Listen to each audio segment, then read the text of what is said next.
안녕하세요. 부동산을 쉽게 다양하게 깊이 있게 분석하는 부동산의 비밀입니다.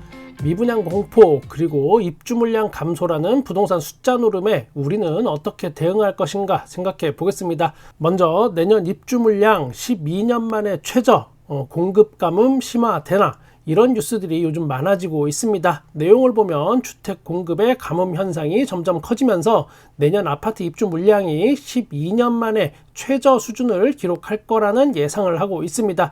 일단 자세한 이야기 하기 전에 먼저 짚어보고 가야 할 게 있습니다. 이 입주 물량을 예측하고 통계를 발표하는 곳이 저마다 다 각각이고, 심지어 이 내용들은 시시각각 변화하기도 한다는 점입니다. 올해 입주 예정 물량은 33만 2,609가구로 예상하고 있습니다. 내년에 입주 예정 물량은 24만 4,259가구로 올해보다 약 8만 8,350가구가 줄어들 거라는 예상이 있습니다. 12년 만에 최저치라는 그 기준을 또 한번 봐야 되니까 2013년도를 보면 2013년도는 19만 9,633가구가 입주한 이래 가장 낮은 수치라는 그런 이야기입니다. 그런데 여기서 또 자세히 들여다볼 필요성이 좀 있습니다. 일단 내년에 입주 물량이 줄어든다 하는 곳은 세종, 대구, 광주, 경북, 여기입니다. 여기서 눈치 빠른 분들은 벌써 이거 숫자 노름이 시작되는 건가, 또 장난질인가 하실 겁니다. 일단 세종시부터 보면 2011년부터 여기가 입주를 시작했고 이제는 거의 도시가 완성 단계입니다. 추가 발전 가능성이 이제는 없는 곳이라는 그런 뜻이 됩니다. 세종은 원래 목표가 100만 정도 되는 인구수였는데 시작은 원대했으나 중간에 또 목표치를 80만으로 조정합니다. 그래도 허무맹랑한 소리 하지 말라는 여론에 떠밀려서 다시 50만 인구 도시로 목표가 하향 수정됩니다. 현재는 그래서 39만 명이 거주하고 있습니다. 세종시에 각종 정부 부처와 국회 등이 다 옮겨올 것처럼 했지만 결국은 혜택받은 일부 공무원들이 몇 억씩 시세 차익 보고 돈 벌고 떠난 그런 꼴이 됐습니다.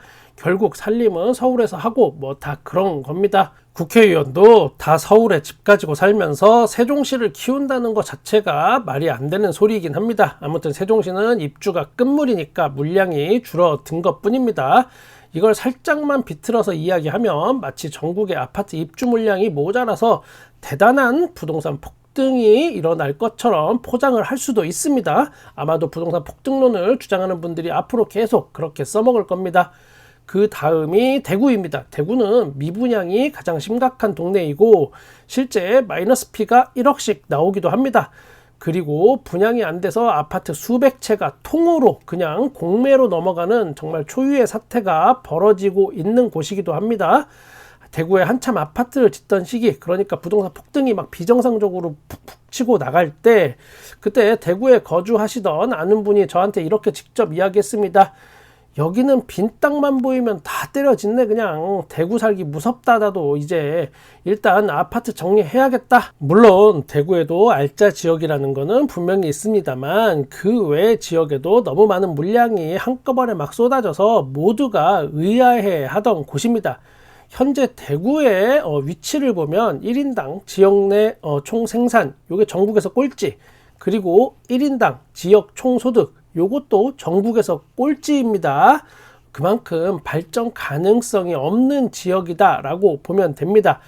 지금은 그냥 전형적인 어떤 베드타운으로 전락한 곳에다가 미분양이 넘쳐나기 때문에 입주 물량이 줄어들어서 집값이 상승할 거다라는 이야기는 과한 해석이 될 수 있습니다. 단순히 입주 물량만으로 어떤 부동산 가격의 등락을 이야기할 수는 없지만 만약에 그렇게 한다고 치면 서울은 내년에 입주 물량이 터집니다. 이문 아이파크자이 4,321가구, 레미안 라그란데 3,069가구, 휘경자이 디센시아 1,806가구, 롯데캐슬 이스트폴 1,063가구 등 전체 서울만 32,200가구 정도가 입주 예정입니다. 입주 물량으로 사람들을 겁박해서 돈벌이 하려는 사람들의 논리대로라면 서울은 그러면 대폭락을 해야 정상인 겁니다. 그러니까 우리가 숫자 노름에 넘어가지 말자.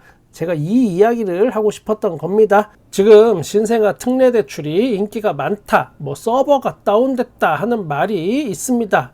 일주일 만에 대출 규모가 2조 5천억에 달합니다. 그런데 또 생각만큼 아파트 매매 시장이 활기를 되찾지 못하고 있습니다.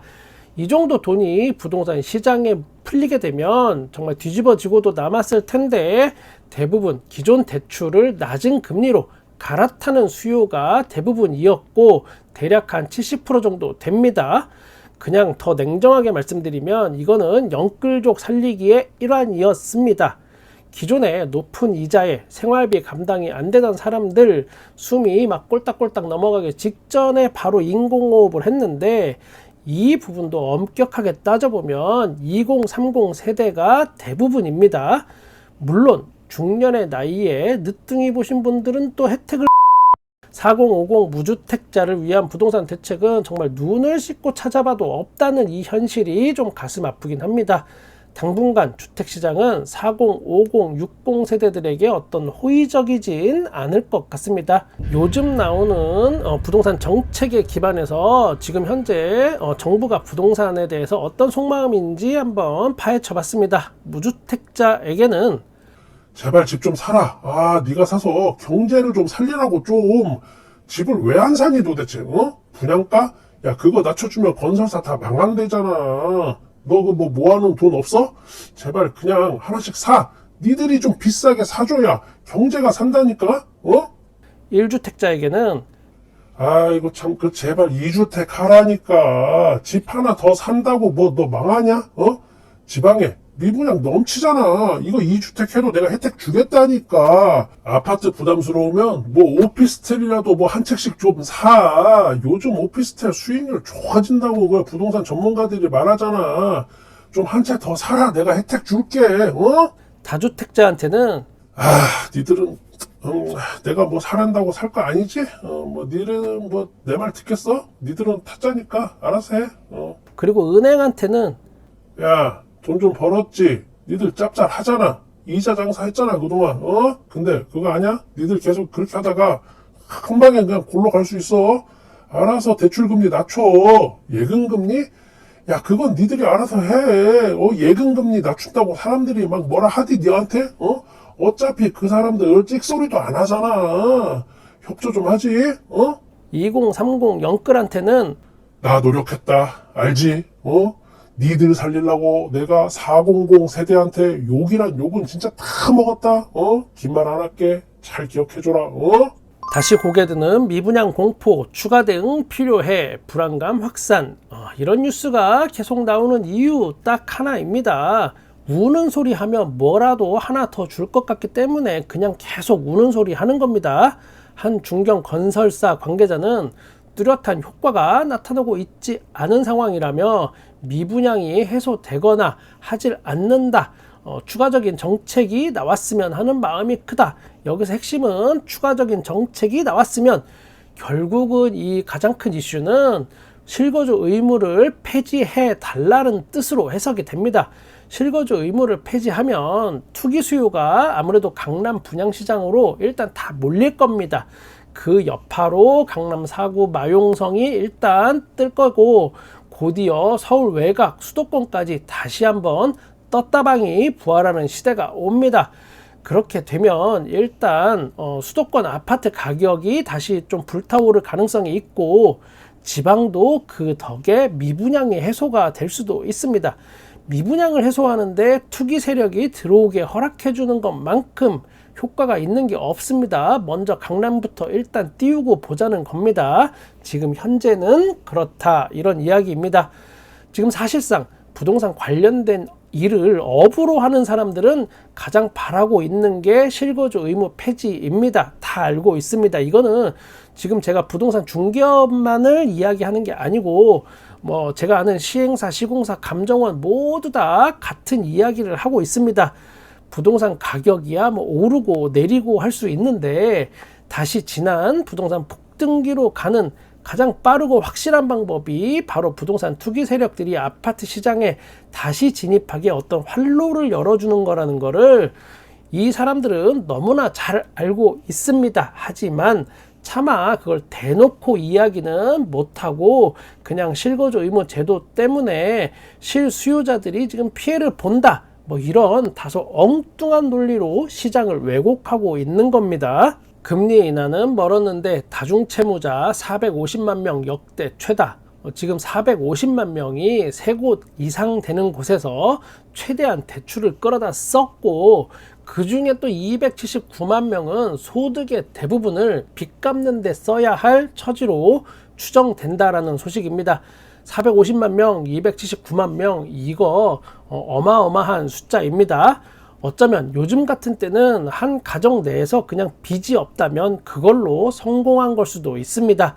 이럴 때 또 한번 우리가 부글부글 끓는 게 있습니다. 그동안 빚내서 집사라고 부추겼던 사람들이 생각나고 혈압이 부글부글 끓긴 합니다. 결국은 빚 갚기도 벅찬 사람들은 소비를 줄일 수밖에 없고, 국가 경제 입장에서 보면 그 대가는 정말 혹독할 수밖에 없습니다. 부동산과 경제 전반에 대한 어떤 숫자 노름은 계속되고 있고 앞으로도 이게 계속 될 겁니다. 여러분 모두 가장 현명한 선택을 하시는 시간이 되길 바랍니다. 저는 여러분의 부동산에 끝까지 함께 하겠습니다. 구독과 좋아요 감사합니다. 부동산의 비밀이었습니다.